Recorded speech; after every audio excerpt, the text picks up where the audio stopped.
Hey everyone, so if at any point in the video you enjoy what you see, make sure to leave a like and subscribe with the post notifications on. But all that aside, I hope you enjoy the video. Hey everyone, so if you didn't know by now, I'm a college student and I'm also a YouTuber. I know, it's pretty crazy. And in today's video, I kind of just wanted to talk to you about what it's like being a YouTuber who's also in college, what it's like to manage the workload along with YouTube. What do my classmates think about my YouTube channel? Do they all think I'm a loser? These are the questions you people clearly want answered. Actually, you probably don't care. Anyways, I have a few YouTube-related stories and experiences from my freshman year of college that I thought you people might enjoy, so that's what we're going to be talking about in today's video. Before I get any further, let's see if we can reach today's like goal of 62.45 likes. That would be absolutely insane if we could hit that number, so if at any point in the video you enjoy what you see, make sure to leave a like. It gives me validation. But the first thing I wanted to address about being a YouTuber in college is what it's like uploading in college. So if you're a longtime subscriber of my channel, you probably know that I didn't upload for like 2 or 3 months last year during my first semester of college. And the reason was not because I was lazy or that I hate making videos for you people. The honest reason was that I had to get adjusted to living in a new state, new people, while also balancing schoolwork on top of that. It was really a lot. And I was able to take that break from YouTube because, believe it or not, YouTube isn't my job. I know it's pretty insane. Sure, my social blade may have gone red for that 2-month period, but at the end of the day, I was just trying to get adjusted to school. So after my 2-month absence, when I started to adjust to the whole college thing, I decided I would try to go back into making videos. And I'll be honest with you, it was really challenging. It's hard to balance having a social life, getting sleep, eating, going to class, doing schoolwork, running errands, while also running a YouTube channel at the same time. A YouTube channel involves a lot more work than you would think. So what I did to combat this problem is that I would make content out of the things that I was doing in college. For example, I made a video where I showcased what a weekend looked like in college. I also made a video where I showed you what a week in the life of college was like. And this was good because I was doing things that I was supposed to do, like eating breakfast, going to school, doing schoolwork, running errands, doing my laundry, but I got content out of that. It is possible to make videos in college. You just really have to work with what you have, use your surroundings, and also just make time for it. And the next thing I wanted to talk about, and I'm sure this is what you people find really interesting, is what my classmates thought about my YouTube channel. So going into college, I decided I was going to put my channel on the DL. And for you 40-year-olds watching, DL stands for down low. I didn't want to tell people about it because at my high school, literally everybody knew about it. The teachers, the guidance counselors, heck, even the janitor probably knew about it. And I didn't hate that people knew about it at my high school because honestly, most people were pretty supportive of it. Sure, I would get people who wouldn't really understand it and they would bombard me with questions such as, how much money do you make? And the answer to that is nothing. I make literally nothing. Hardly anything. But then you would get the occasional person who would like gossip behind my back and make fun of my channel, and then I'd hear about it later. If you want to make fun of my channel, if you want to make fun of what I do, I'm okay with that. I'm used to being made fun of. But with all that being said, I wanted to go into college without people really knowing about it. And for my first semester, that actually went pretty well. Like only a few of my close friends really knew about it. Now everything began to change when I put my school's name in my YouTube video title. So I made a vlog at my school, so I put my school's name in the title. I did this because I thought it would get the video more traction. I thought it would get a lot of views from people who were thinking about going to my school. I mean, it was a business decision. And for the most part, it did. Like the videos of me at my school have like 2,000 views, 1,000 views. Like those videos do well. But what I was not intending was to have fellow students watch my videos, which I should have expected. Like I should have saw that coming. And in my second semester, when I really began to release the videos that happened at my school, I had some interesting experiences with other students. So I remember one day I was eating my breakfast, minding my own business, when my roommate comes down in the dining hall, sits down next to me, and tells me that there is a note on our door. This caught me by surprise because I didn't really know anybody in my freshman dorm. I didn't really have any friends there. So why would someone leave a note on my door? And also, leaving a note on someone's door is a pretty weird way to communicate with someone in general. Anyway, so I go upstairs, go to our door to see what the note says. I see this note and it's from someone who says, "Hey Eric, I really like your videos. I want to meet you sometime." And although I was extremely flattered by this, like I thought this was a really kind gesture and I really appreciated it, I couldn't help but be kind of confused. From the college-related videos that I did, he was able to see which dorm I lived in, and through the very limited footage I showed, he was able to see what floor I lived on, and then from there, find what room I actually lived in, which again,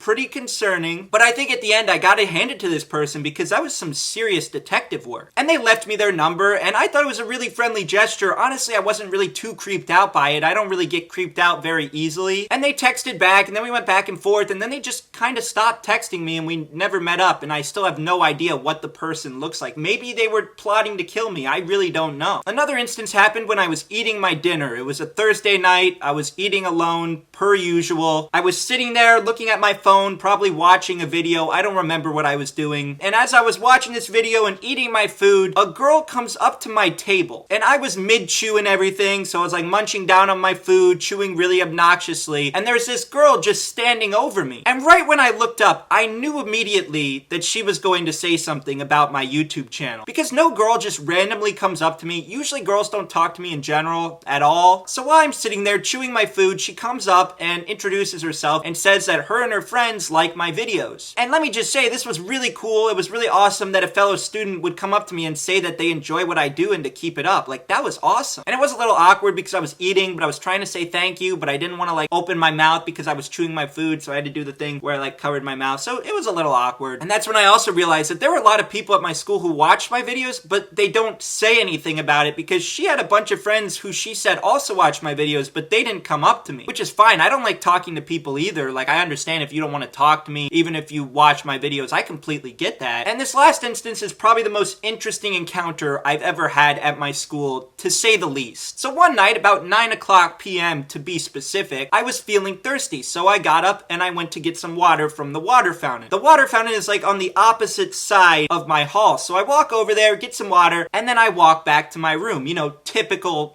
thing to do. And as I'm walking back to my room, I hear a bunch of people laughing, and it's coming from the direction of my room. And I start to get really confused because usually no one ever shows up to my dorm room. I usually don't have people over, so why would there be people? So I walk over there and I see my RA standing in front of my door, looking like she doesn't belong there. She makes some excuse as to why she's there, and then she changes the conversation to talk about my headphones, which is weird because I probably have the most cheap and like useless headphones ever. So I was really confused. I was like, why is this person showing up to my door and then talking about my headphones? Like, it was just kind of weird. And then these two girls come out of nowhere, the girls from before who were like laughing and running, and they're like, hey, you're Eric, right? You make the YouTube videos. And I was like, yeah, that's me. And then I learned that those girls had the RA knock on my door, make up some excuse as to why she was there, just so they could meet me. These people who had lived there the entire school year, never spoken a word to me once, now all of a sudden, they just show up at my door. And let me just say, they were extremely nice, and I don't have a problem with them at all. I want to make that completely clear. It's just a little odd because they see me every day. We had a floor meeting earlier. I don't know why they didn't mention something then, but I don't know. I feel like people at my school are definitely a little more weird about it for some reason.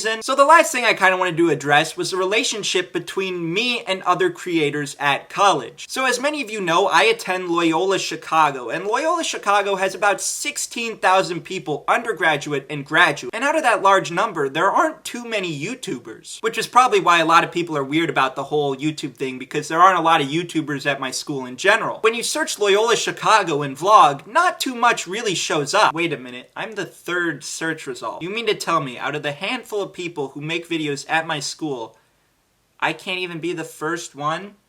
That's really concerning. And I will say, to my knowledge, I am the most subscribed to person at my school. I even have more subscribers than the actual school's YouTube channel. So what I'm trying to say is that I'm kind of a big deal. But out of the handful of people who actually make content at my school, an even smaller number actually make content consistently, and I understand I'm the last person to be talking about making consistent content. I get that. And I will say, I don't really know any of these YouTubers personally. Well, no, I know one. Her name's Gwen. She does like music reviews and concert stuff. I'll leave her link here if you want to check that out if you're into that kind of stuff. But for the most part, I don't really talk to other creators at my college. I don't really know them very well. And it's not like I don't like these people. Like, if any of them asked to hang out or collab, I would be more than happy to. And also, the other day I came across this video where someone at my school actually compiled all the vloggers together and like put their day in a life videos into one video. I'll leave a link somewhere here and in the description. He included my video in it, it, which was kind of cool and caught me by surprise. I saw it in my recommended and I was like, hey, that's my video that he's using. So I thought that was kind of cool. But as I said, I would love to hang out with these people and chat, because being a YouTuber in college, it's something that really requires a lot of effort and patience. And honestly, a lot of people are going to be critical of you, and they're going to look at you differently, and they're going to judge you. So to the people who do that, like, I have a lot of respect for them. But that's all I pretty much have to say in today's video. What did you think of today's video? Are you a YouTuber in college? Can you relate to the things that I was saying? Or if you're someone who's non-college, but you have opinions about this video anyway, how you view YouTubers in general, please let me know. I'd love to hear your thoughts down below. Here's today's comment of the day. I'm going to start doing this again where I feature my favorite comments from last video. So if you want to get comment of the day, all you got to do is comment something down below. And if I like your comment, maybe I'll share it on here. But thanks for watching. I really appreciate it. Make sure to like this video if you enjoyed, subscribe if you have not already, and comment down below. Thank you so much for watching, and I will see you next time. It'd be so easy to ignore.